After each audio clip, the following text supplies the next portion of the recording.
Hi guys, today I would like to dive a little bit deeper into systemic low-grade inflammation. If you've been watching me a little bit, then you hear me say systemic low-grade inflammation a lot, a whole lot, because systemic low-grade inflammation is strongly related to mortality, chronic diseases, and aging. And those three, well, we really want to avoid, right? So 7 out of 10 people in Western countries suffer one or more chronic diseases. That's a big percentage, 70%. Now, that rate is higher in certain areas and lower in other areas. So it's higher in industrialized areas where people adopted to a Western lifestyle, and in areas with lower socioeconomic circumstances.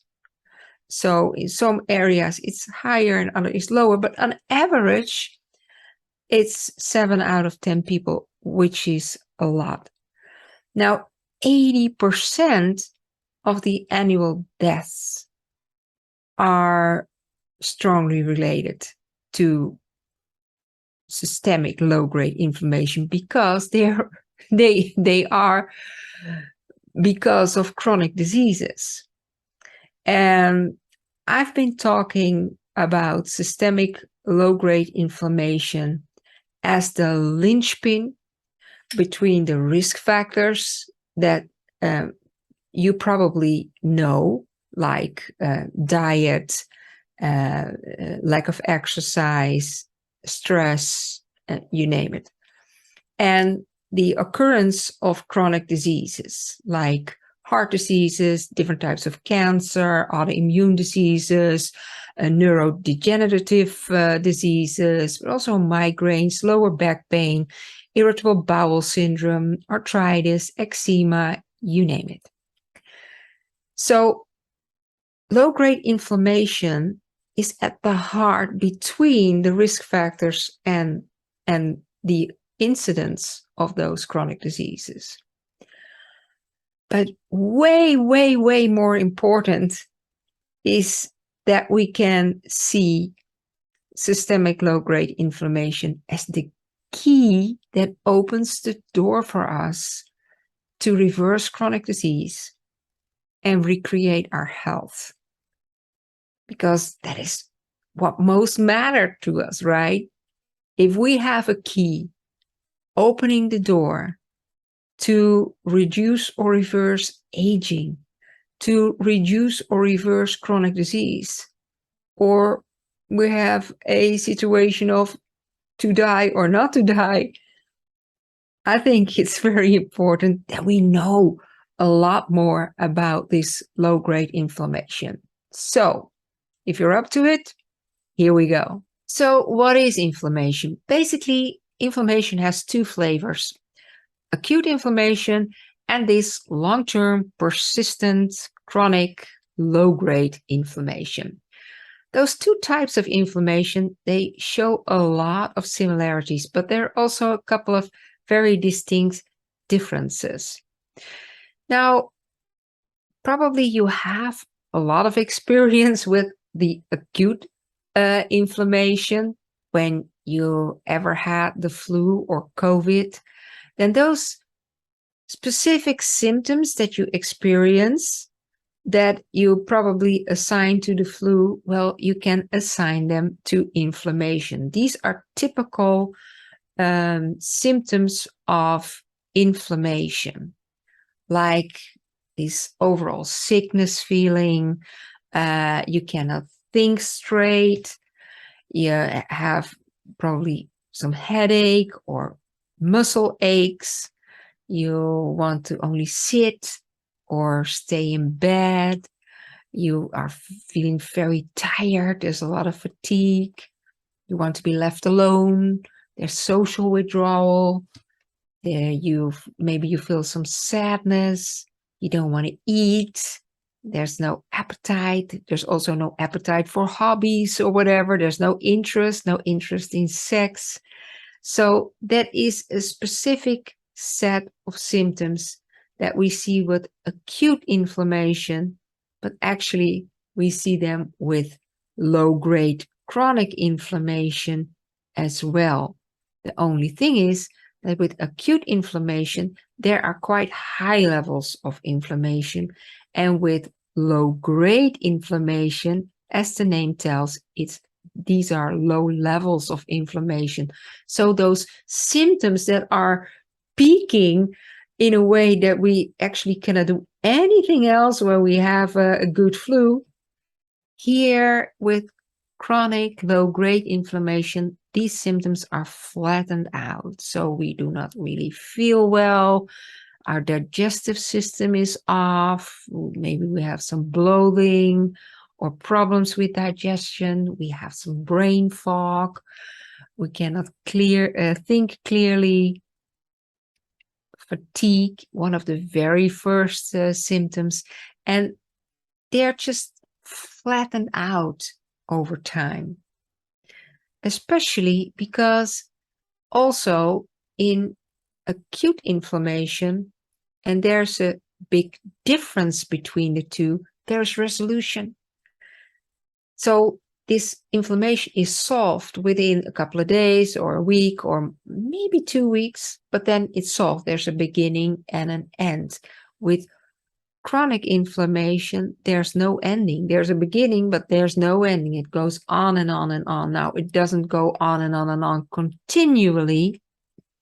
So there are moments of more inflammation and less inflammation. In those periods of less inflammation, the body starts to repair the damage. So it's really flattened out. Sometimes we have a flare-up, sometimes it goes better. But these are typical symptoms that we have with low-grade inflammation. Now, there's one other very important difference. Two, actually. The first one is that with acute inflammation, when there's resolution, the body has new data of this invader, this intruder, and can use that for future purposes. So the body has learned and the immune system has strengthened. Now, with chronic inflammation, this low-grade inflammation, because there's no resolution and it goes on and on and on, and because there's no resolution, there's more forces coming in to help with this inflammation. So inflammation increases, and hence the progression of inflammation. And now the immune system lowers, so it weakens. And that's a huge difference. Now, this is very important to understand because this low-grade inflammation is not only spreading out those fake symptoms that, well, does not make us feel good. If for months and months and months and months we feel fatigue, we do not feel right, we have brain fog, that it costs us a lot of quality of life in that period. Secondly, ultimately, it develops to chronic disease if there's no resolution. I already talked about an increased mortality rate. I already talked about aging. But now, when I talk about a weakened immune system, we are more susceptible for infectious disease on top of that. So I think I make a big case to really stop low-grade inflammation, right? So now the second big difference is that when there's resolution, when the inflammation ends, the repair starts. But when there's no resolution, there's a lot of damage that occurs, especially because when inflammation accelerates, damage accelerates. Now, what kind of damage? All kinds of damage. There are maybe 1,000 molecules, chemicals involved in the body in inflammatory processes. But one very prominent example are the free radicals. Free radicals are extremely damaging to cell membranes. So they damage the cell, they dysfunction the cell. There's also cell death. What often occurs is that the cell stops proliferating, so it doesn't multiply anymore, and those dead cells and those cells that are what we call senescent, that they do not proliferate anymore, they produce themselves a lot of toxins. So then there's even more inflammation and more toxins. So there are a lot of processes going on, which in a small interval is not a problem because the body will repair it. But if there's a long interval, like with chronic disease, with chronic inflammation, the repair times, the repair intervals are really small. And then bottom line, there's a lot more damage than repair. And then we get these diagnoses of chronic diseases. Now, this process can go on for a very long time. So we know now that the development of chronic diseases are not a matter of weeks, are probably not even, only in rare occasions, a matter of months. Usually it's a matter of years. So it's therefore also very important to recognize those symptoms, because these are symptoms, again, for aging, for chronic disease, and way higher risk on mortality and more susceptible to infectious diseases. Now, is there also a way that we do not have to feel it or notice it with ourselves, but we can measure it in the blood? Yes, there is. That is also a possibility. However, the standard tests are for acute inflammation, so they measure the high levels of inflammation. For the low-grade inflammation, we need high sensitivity tests. And usually we also need a combination of inflammatory markers to really detect these low levels of inflammation. But yeah, it is measurable. So now let's go on with the development to chronic disease, and especially what to do and not to do to mitigate it. So after a shorter or longer period of these less pronounced general symptoms of inflammation, most of us, when there's no resolution, get more pronounced symptoms. And those are recognized mostly by digestive problems, like bloating or having problem with digesting certain food groups, like they get food sensitivities for certain foods, problems with their stools, but also more fatigue and more problems with more mental problems, like the overwhelm, sadness, anxiety, depression. These are typical in a little bit more progressive state of low-grade inflammation. What we often see is that there is a triad of metabolic problems. We call that metabolic syndrome, which is just in that phase of more pronounced symptoms. And we see that people get a higher blood pressure, easily measurable, higher cholesterol, easily measured, problems with insulin, so insulin resistance, easily measured. So that is a triad that often goes together, that are really the consequence of low-grade inflammation. And from that, we see that people get diagnosis of diabetes 2 or non-fatty liver disease, kidney diseases, but also depression and heart diseases, various types of cancers. They all come as a path out of low-grade inflammation. Now, what to do and not to do, because there's a lot of information about how our lifestyle should be. And that can bring a lot of confusion on top of the brain fog. So, and the fatigue.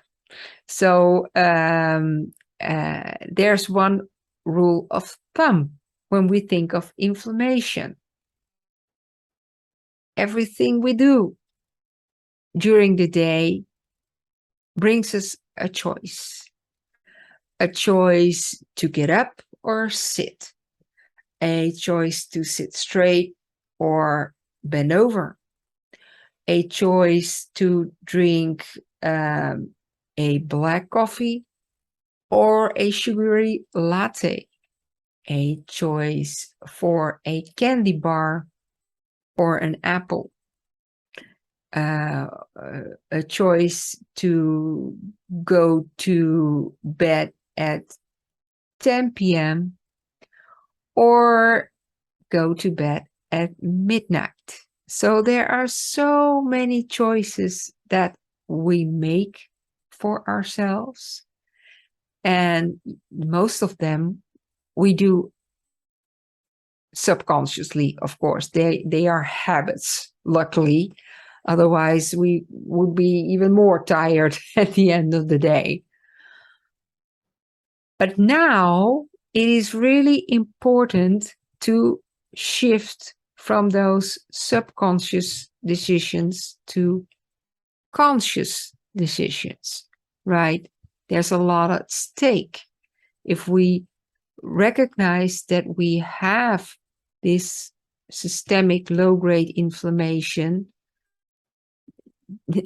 chances are we are at a high risk for aging, for chronic diseases, for early mortality, for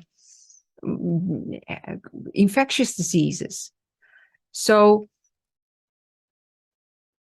that is why we have to take the effort to direct our energy this time to the decisions and not let the subconscious do its work. So think about anti-inflammatory decisions, right? When we get out of bed, for our breakfast, for our drinks, for our morning walk, for our morning stretch, for when we go to work, the interactions that we have low interpersonal resistant relations and talks and interactions, loving interactions, and quiet time for ourselves, that we can recover and rejuvenate. For our foods, anti-inflammatory foods, anti-inflammatory drinks. We are very conscious that every choice during the day, because it are the day-to-day decisions that make a difference. It is not taking a meditation class at Friday night and sitting there for 2 hours. Well done job, but it was only these 2 hours. Or going to the gym on Saturday for 2 hours, but it were only these 2 hours. Now, I'm not saying you shouldn't, you should, but on top of that, it's about those every day, every hour decisions that are important to make. First of all, consciously. Secondly, anti-inflammatory based. So, having said that, this was my case and my explanation of inflammation and why inflammation is not only the linchpin between those risk factors and chronic diseases, but it is the key, literally the key to our health.